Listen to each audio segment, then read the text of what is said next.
নমস্কার সবাইকে, আমার নন্দিনী হেসের রান্না চ্যানেলে আপনাদের স্বাগত জানাই এবং শুভ সকাল জানাই আপনাদের সবাইকে। আজকে চলে এসেছে একটা নতুন ভিডিও নিয়ে রান্নার। তার জন্য দেখতেই পাচ্ছেন সামনে এখানে চিকেন নিয়ে নিয়েছি আমরা।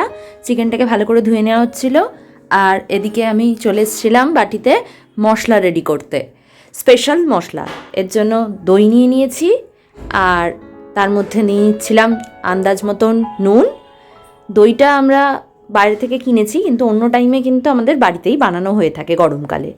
যাই হোক, আর তার সাথে এখানে দিয়ে দিচ্ছিলাম মশলা হিসেবে হলুদ, কাশ্মীরি লঙ্কা গুঁড়ো, জিরে গুঁড়ো, ধনে গুঁড়ো, আর এদিকে নিয়ে নিয়েছিলাম তন্দুরি মশলা আর গোলমরিচ। আর এদিকে নিচ্ছি হাতে, দেখতেই পাচ্ছেন, কেশরি মেথি। এদিকে এই সব কটা মশলা আমি মিশিয়ে নেব, আর তার সাথে এখানে দিয়ে দিচ্ছি লঙ্কা, রসুন আর টমেটোর একটা পেস্ট। এবার দিয়ে দিচ্ছি এখানে 1 কোয়া মতন লেবুর রস, আর দিয়ে দেবো অলিভ অয়েল। অলিভ অয়েল আমরা এখানে ইউজ করেছি। আপনারা যদি অলিভ অয়েল না ইউজ করেন তাহলে সর্ষের তেলও ব্যবহার করতে পারেন। আমাদের অলিভ অয়েল ছিল, তাই সেই অয়েলটাই আমরা এখানে দিয়েছি। দিয়ে এবার দইটাকেও ভালো করে ফেটিয়ে নিচ্ছিলাম, আর মশলাটাও ভালোভাবে মাখিয়ে নিচ্ছিলাম। আজকে যে রেসিপিটা বানাচ্ছি সেটা আমার বরের আবদারের। তার ইচ্ছে যে আজকে সেই রেসিপিটা খাবে, যেমন বলা তেমন কাজ। আর এদিকে দেখতেই পাচ্ছেন আমরা এখানে চিকেন নিয়েছিলাম 4টে লেগ পিস আর 2টো নর্মাল পিস। এবার সেগুলোকে ওরকম ছুরি দিয়ে আমরা একটু কেটে কেটে নিয়েছিলাম যাতে মশলাগুলো ভালোভাবে ঢোকে। তো এবার সেই চিকেনগুলো নিয়ে আমি মশলাটাকে ভালোভাবে ম্যারিনেট করে নিচ্ছিলাম।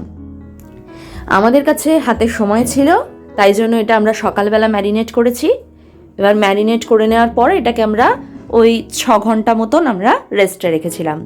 আপনাদের হাতে যদি সময় কম থাকে তাহলে 1.5 থেকে 2 ঘন্টাও রেস্টে রাখতে পারেন। এদিকে ম্যারিনেট করা কমপ্লিট, দেখতেই পাচ্ছেন। এবার সন্ধ্যাবেলা চলে এসেছি এটাকে বানানোর জন্য। তার জন্য এই যে পাত্রটা দেখছেন মাইক্রোওয়েভে, তাতে আমি বাটার করে নিয়েছিলাম, ব্রাশ করে নিয়েছিলাম। তারপর এখানে আমি দিয়ে দিচ্ছি এই চিকেনগুলো, ম্যারিনেট করা চিকেনগুলো।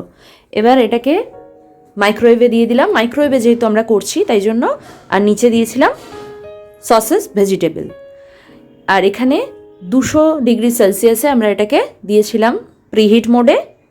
তারপর এটাকে 5 মিনিটের জন্য আমরা হতে দিয়েছিলাম চিকেন তন্দুরি। আর তারপর 5 মিনিট পর এটাকে বার করে উল্টে নিয়ে তারপর আবার 8 মিনিট হতে দিয়েছিলাম। তারপর এটাকে বার করে আমরা আবার বাটার ব্রাশ করে দিচ্ছিলাম ওপর থেকে। বাটার ব্রাশ করে দেওয়ার পর এটাকে আমরা 10 মিনিটের জন্য গ্রিল মোডে দিয়েছিলাম। প্রথমে 5 মিনিট আর 8 মিনিট যেটা দিয়েছিলাম সেটা কনভেকশন মোডে ছিল। এভাবে উল্টে পাল্টে নেওয়ার পর যখন আমরা বাটার ব্রাশ করছিলাম তখন কিন্তু এটাকে আমরা 10 মিনিটের জন্য গ্রিল মোডে দিয়েছিলাম, দেখতেই পাচ্ছেন। আর সসেস ভেজিটেবলের জন্য যেটা বানিয়েছিলাম সেখানে আলু, টমেটো, রসুন আর পেঁয়াজ দিয়েছিলাম। কিছুই না, বাটার মাখিয়ে তার মধ্যে ওই তন্দুরির যে মশলাটা বানিয়েছিলাম সেটা মাখিয়ে দিয়ে দিয়েছিলাম। এদিকে দেখতেই পাচ্ছেন রেডি হয়ে গেছে আমাদের ডিনার আইটেম। একদম বুঝতে পেরেছেন আপনারা, চিকেন তন্দুরি। দেখতেই পাচ্ছেন দারুণ দেখতে হয়েছে। এটা কিন্তু খেতেও দারুণ হয়েছিল। দেরি কিসের, আপনারাও কিন্তু এটা বানিয়ে নিন। বাড়িতে গেস্ট আসুক অথবা নর্মাল দিনে আপনাদের যদি ইচ্ছে করে অন্য কিছু না বানাতে, তাহলে কিন্তু এটাই আপনারা বানিয়ে সহজে খেয়ে নিতে পারেন, অসুবিধে নেই। আর গেস্টদের খাওয়াতেও পারেন। এদিকে আমাদের রেডি হয়ে গেছে সসেস ভেজিটেবল আর চিকেন তন্দুরি।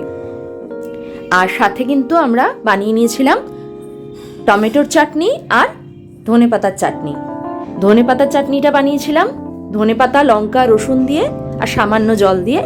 আর টমেটো চাটনিটা বানিয়েছিলাম এখানে যে টমেটোগুলো আমরা দিয়েছি গ্রিল হতে, সেই টমেটোর মধ্যে 1-2টো টমেটো আর কয়েকটা রসুন কুচি আর সামান্য ভাজা মশলা দিয়ে। ব্যাস রেডি হয়ে গেছে আমাদের ডিনারের আইটেম। রুমালি রুটি দিয়ে আমরা সার্ভ করেছিলাম। দেখা হবে খুব শিগগিরই আরেকটা নতুন ভিডিওতে। ততদিন ভালো থাকবেন, সুস্থ